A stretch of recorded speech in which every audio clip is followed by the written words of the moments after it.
So this movement's called the hollow body hold. We do a lot of hollow body holding here in Zenith.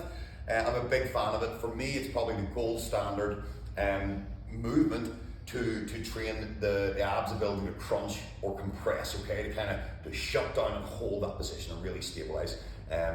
Gymnasts and high-end athletes like that would do a lot of this work. The problem is, if you are at the beginning of your fitness journey or your abs aren't as strong just yet as they need to be, it's really difficult, almost impossible to go straight into a full hollow body.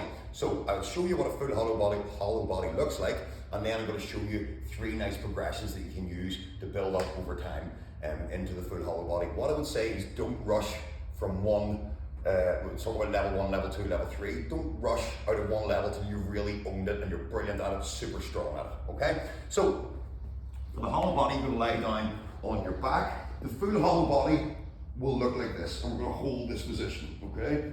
And again, I'm a big fan of holding that for about 20 seconds and doing it really, really well. The top level gymnasts, you'll see them really crunch up and you'll see them actually rock a bit, okay? But anyway, let's look at the different progressions. To get started, for your level 1 hollow body, we want to set our thighs, or our legs in general, in this position. If you look here, my thigh is vertical. I've got a right angle at the hip, I've got a right angle at the knee, and my shins are horizontal. So you should be able to set a tray of drinks there, my shins, and have it balanced, okay? So if we set our legs up like this, we're then going to take our straight arms, I'm going to angle them over so my wrist perfectly goes past the corner of my knee. Back of my head's on the ground, thighs vertical, shins horizontal, wrists going past the corner of my elbows. From there, I'm going to crunch up and reach towards my toes. And I'm going to hold that position for 15 to 20 seconds. And then once you're done, you can relax. So again, I'd be maybe starting with 3 sets of 10 to 15 seconds, building up to 3 sets of maybe 20 seconds.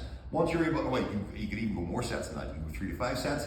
And once you really, really own that position, then you can move on to the next level. So the next level is almost the same setup. So we're going to set up this position, we're going to reach towards our toes.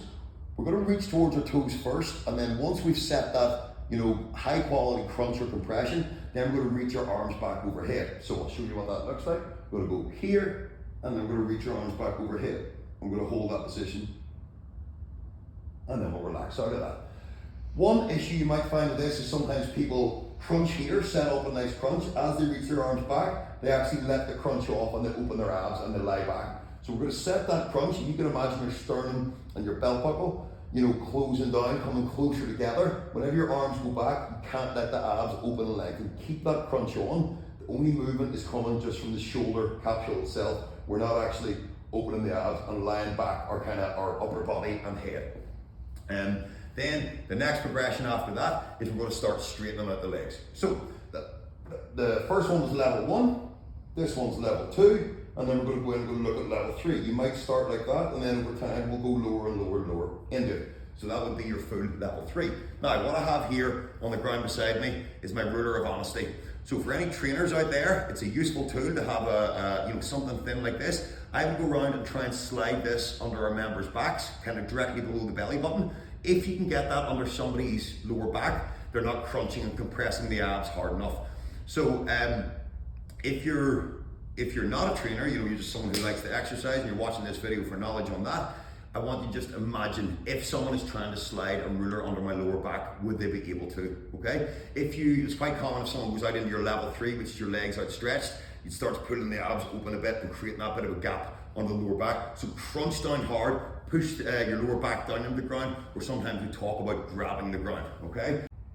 So that's your hollow body hold. What I would say is don't rush through the levels, rather stay on one level until you really own it, are completely, fully in control of it, and then you can progress on. If you do progress on a level and you're feeling you can't keep your abs crunched, lower back shut down, grabbing the ground, don't be afraid to go back a level. Remember, better is better, okay? Don't chase levels, rather chase quality, okay? Give it a go.